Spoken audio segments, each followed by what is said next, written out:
Gracias, muchísimas gracias. Tal como le informamos, aquí tenemos nuestra primera entrevista en este segmento en primer plano.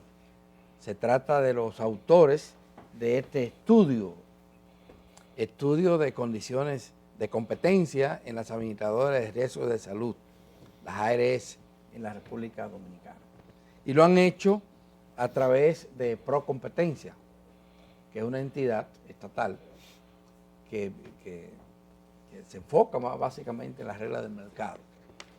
Liberca Gómez y José Beltrés están aquí con nosotros.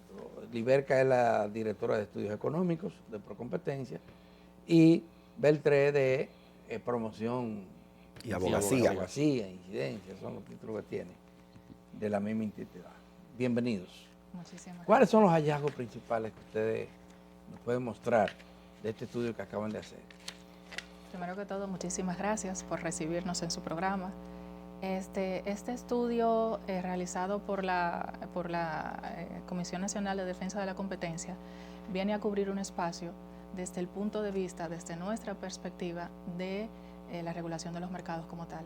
Y dentro de los hallazgos que nosotros pudimos analizar con la información pública y disponible, están que el mercado de salud se encuentra moderadamente concentrado. En la actualidad tenemos un total de 18 ARS entre autogestión, privadas y públicas.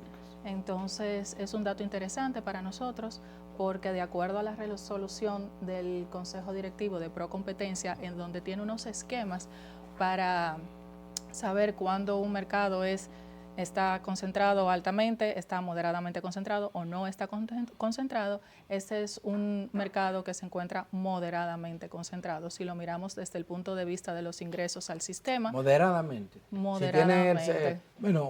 He visto algunos medios que hablan de 70%, pero viendo adelante era el 74% que tienen 3 ARS. Sí, porque nosotros tenemos varios indicadores que nos permiten analizar la estructura del mercado como tal.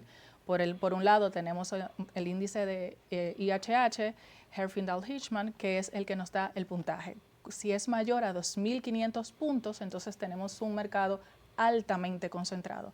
En este caso, tanto para la industria como para privado público o solo privado, nos da moderadamente concentrado. Está en una escala... 80% altamente concentrado. Con IHH. Si nos bajado un poquito. Si nos vamos entonces a la concentración medida por las cuotas de participación, entonces tenemos que 3 empresas o agentes económicos dominan el mercado con 71.16%. Es bastante. Es bastante. Bueno, es una concentración, pero esto podría agravarse porque según la propuesta según la reacción de algunas ARS, la propuesta que ha hecho la CESARIL de pagar de acuerdo a la vulnerabilidad de los asegurados, podría mandar a la quiebra a algunas más de las pequeñas, claro, que ya operan con muchas dificultades. Claro, que ese es otro de los hallazgos que hemos encontrado en el estudio. El mercado como tal tiene barreras estructurales porque el agente económico o las ARS enfrentan altos costos, tienen que emplear tecnología de primera, tienen una estructura como tal que tienen que cumplir de acuerdo a la regulación, entonces tienen barreras estructurales, pero también tienen barreras regulatorias. Una de ellas, por ejemplo, es la afiliación automática. Cuando un empleado, por ejemplo, se cambia de un trabajo a otro, lo que hace la afiliación automática es que inmediatamente lo afilia a la ARS con una mayor participación. Entonces, obviamente, esas son unas de las barreras que impiden, obviamente, una competencia efectiva. Entonces, esas son parte de las recomendaciones. Pero pese a todo eso, ustedes señalan en su estudio que las ganancias son fabulosas. Son fabulosas porque un 33% sí, de ganancias en cualquier negocio, eso es muy fabuloso. Es estimado, es otro de los indicadores que tuvimos la oportunidad de analizar y es el índice de Lerner, que básicamente lo que nos lleva a analizar es el poder de mercado. Entonces, lo que nos arroja este índice es que hay un margen de 33% de ganancia, pero no necesariamente es que las ARS de manera continua ganan este margen de beneficio. ¿Por qué? Porque, como dije anteriormente, este mercado tiene altos costos. Entonces, claro, de acuerdo a la información que pudimos analizar, hemos encontrado meses en donde han tenido pérdidas inclusive de un 70%. Pero el dato de ustedes es el dato.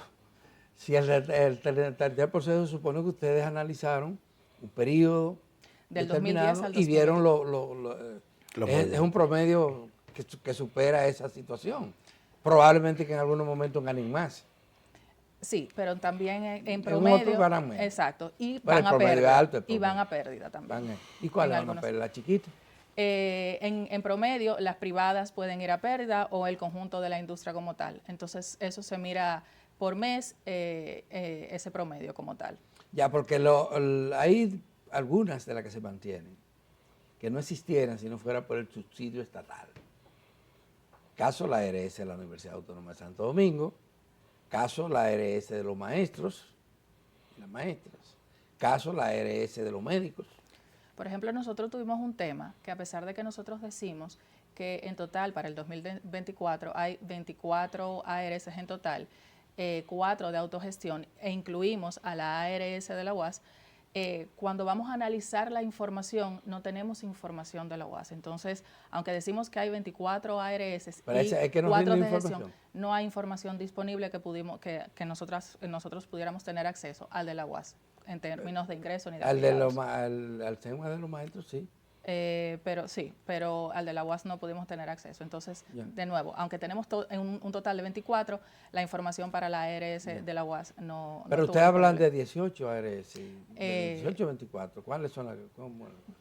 Lo que pasa es que el sistema como tal tiene autogestión, sí, tiene públicas y privadas, entonces ahí están. Entonces, en autogestión tenemos a 4 ARS que están la UAS, está SEDMA, está CMD, tenemos todas las privadas, que son un total de 17, y están entonces las públicas, que tenemos a SENASA y tenemos a Reservas, que Reservas se hizo pública luego de una resolución emitida en el 2022. Y ahí, Beltré, plantearnos, en el caso suyo, para la promoción y la abogacía de la competencia, cómo estos datos entienden ustedes que impactan el mercado en términos de competencia. Y yo quizás vería el contexto desde una mirada que quizás no es el que ustedes lo ven, que es cómo ese impacto en el mercado afecta de manera positiva o negativa a la gente, en sentido general, que es de lo que hablamos detrás de todo esto. Claro, es muy importante resaltar esta faceta de las autoridades de competencia, que es de promover y abogar por una competencia, que es justo lo que hacemos a través de la publicación de estos estudios, porque muchas veces se conoce que lo que más se conoce de las autoridades de competencia es su capacidad sancionadora, ¿verdad? De imponer multas, de castigar a algún agente económico que no ha seguido las reglas del mercado. Pero esta facultad de abogacía, de competencia, que es hacer recomendaciones, porque este estudio arroja una serie de datos de hallazgos que se encontraron en este sector, pero al mismo tiempo hace recomendaciones para que las entidades gubernamentales que rigen este sector puedan aplicarlas, ejecutarlas y tener mayor información para la toma de decisiones. Y esta facultad de abogacía es muy importante porque es información disponible no solamente para los agentes económicos que participan en el sector, sino también para los consumidores, porque parte de la teoría de la libre competencia, del derecho de la competencia, es beneficiar de manera indirecta a los consumidores.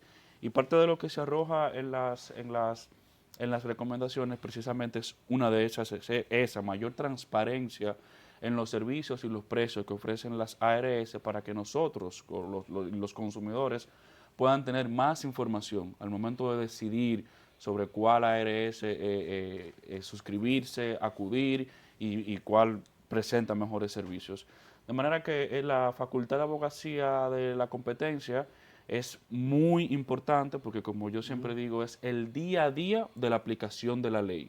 Un caso dura 12 meses, un año, mientras que nosotros con Abogacía de la Competencia podemos implementar la ley diariamente. Y puedo ponerle un ejemplo muy puntual que tuvimos en el año 2022 con la ley de tasa cero que propuso el Poder Ejecutivo al Poder Legislativo para reducir los aranceles a cero.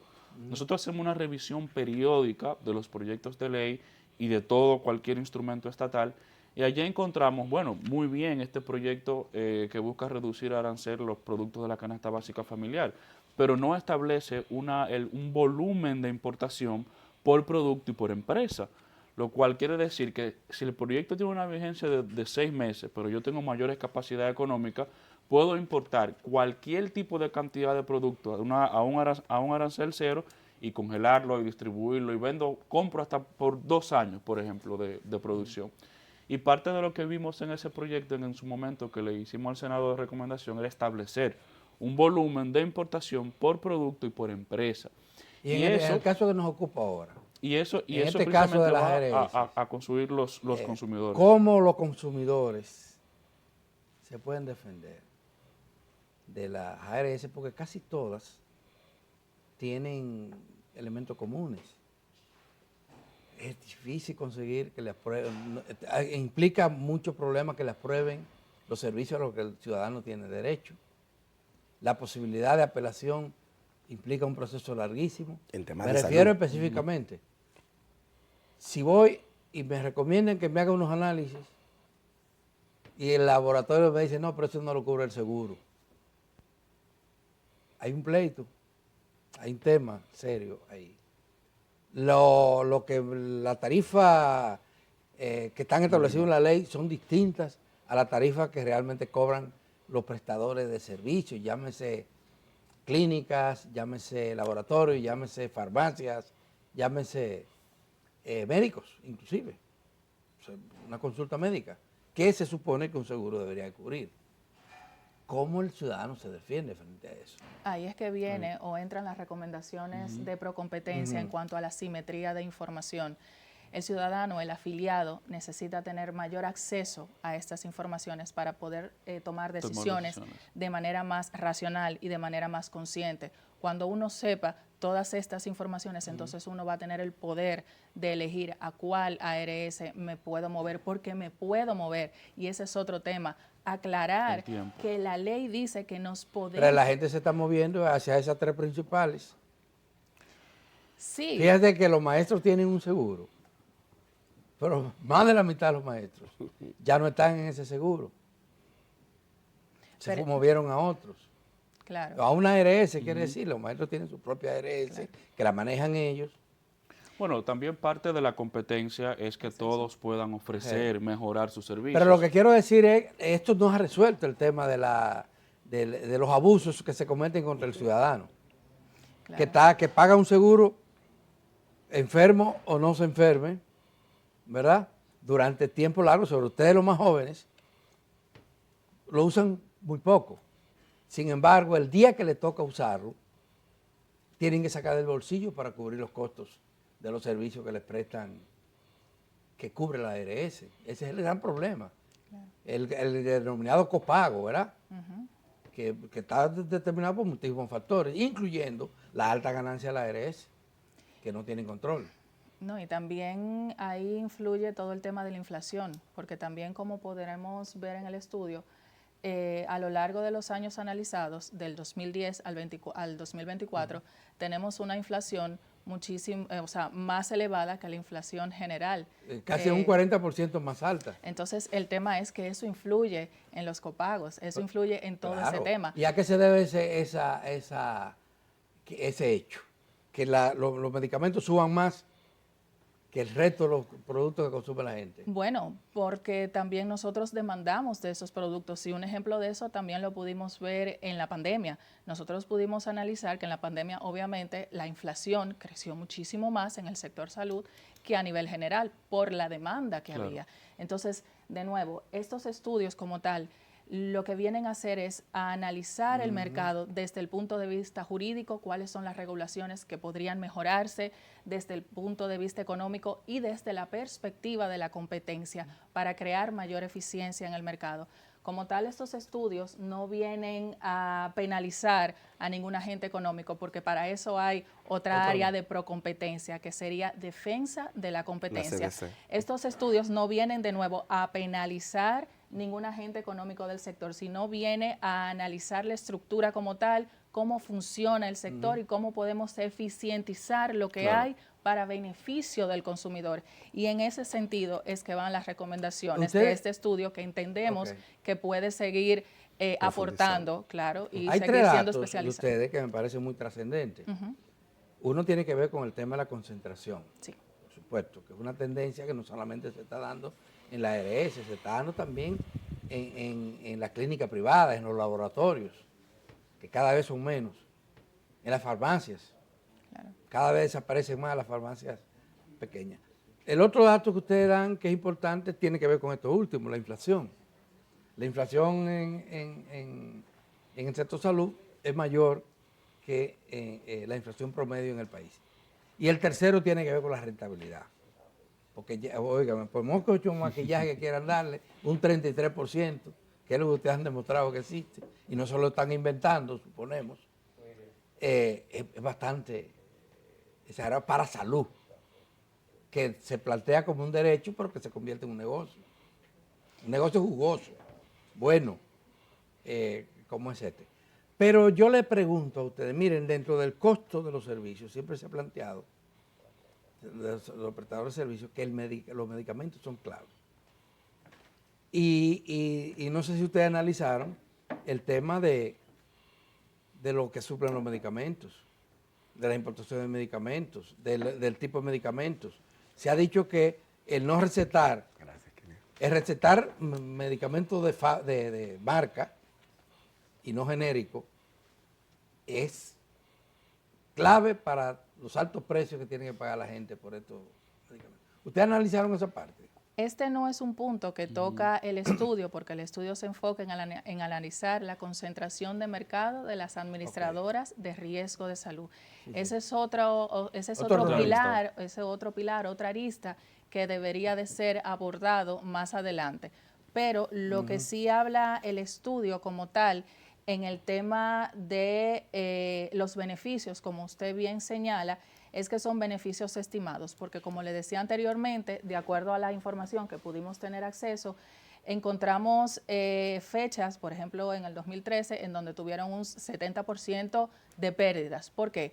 Porque es un mercado muy dinámico, es un mercado que demanda altos costos. Entonces, el estimado de beneficio es un 33%, pero encontramos que a lo largo de los años tuvieron algunos meses con beneficios de hasta 29%. Pero tomemos en cuenta... ¿No tuvieron pico altos en algún momento? Importante también mencionar, Liberca, de que no todas las ARS son privadas. Exacto. Hay una ARS pública, que es el caso de Senasa, que es una de las más grandes. Que no tiene beneficio. Pero que, como vimos también en el estudio, las ARS públicas ayudan a bajar esos beneficios y a que el mercado sea más competitivo. Pero porque, por ejemplo, el mandato de Senasa. Senasa viene a cubrir una parte de la población que las ARS privadas no van a cubrir. Entonces, esta ARS pública viene a introducir competencia en el mercado. ¿Hay pico o no hay pico alto en la ganancia de las ARS? En general se pueden ver picos altos y picos muy bajos también. Correcto, porque si ustedes me están hablando del promedio, es porque lo han medido en función de alto y bajo. Y el promedio es clave. Por ejemplo, tenemos ganancias también del 10% a nivel de la industria completa. Y de nuevo, cuando hablo de la industria completa, estoy introduciendo las ARS de autogestión, estoy introduciendo las ARS privadas, pero también estoy introduciendo las ARS públicas. Las ARS autónomas y algunas de estas privadas pequeñas afectan el promedio. Quiere decir que las grandes seguro van a tener mucho más beneficios. Pero como no están solas en el mercado, estas tienden a la baja. Y claro, lo del Senasa puede ayudar bastante. Claro que sí, claro que sí. Sobre todo porque es la segunda más grande. Ayuda bastante. Bueno, es la más grande si tú lo comparas con el subsidiado. Pero Ustedes no abordaron el No, tema el del subsidiado No, el no. subsidiado no. Todo fue La- para la- la parte contributiva, Ya.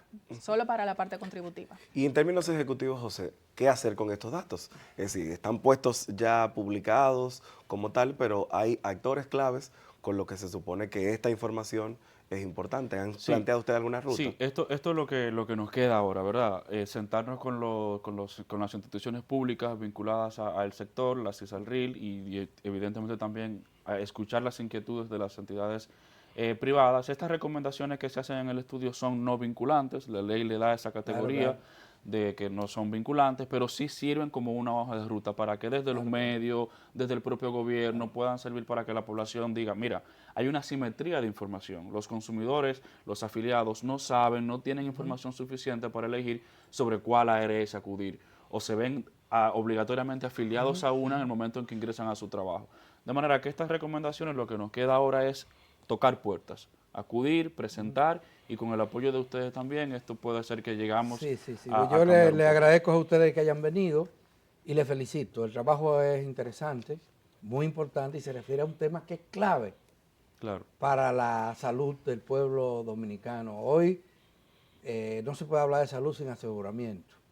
Definitivamente el 98% de la población ya tiene algún seguro y son casi 5 millones, algo más, los que tienen el seguro contributivo, que es lo que ustedes han analizado. Gracias por venir y A la gracias orden. por las informaciones que ponen en nuestras manos. Gracias a Esto, Stalin, es para que los investigadores, los estudiosos, los diseñadores de política lo hagan. Ya no se trata de promoción. Se trata básicamente de ver si esto Implementación. sirve Que lo utilicen. para esto y que ojalá se utilice. Lo van a utilicen. utilizar, seguro. Porque una ventaja que tienen los estudios, señores, es que acaba con la palabrería. Los mitos, el la bla, bla, bla, desinformación. y pone en mano a la gente datos. Si usted quiere datos nuevos, búscalo. A Pero esperar mientras que tanto, salgan. eso es lo que hay. A esperar que salgan. Muchísimas Hay gracias. que pausar y volvemos con la segunda entrevista. Así es.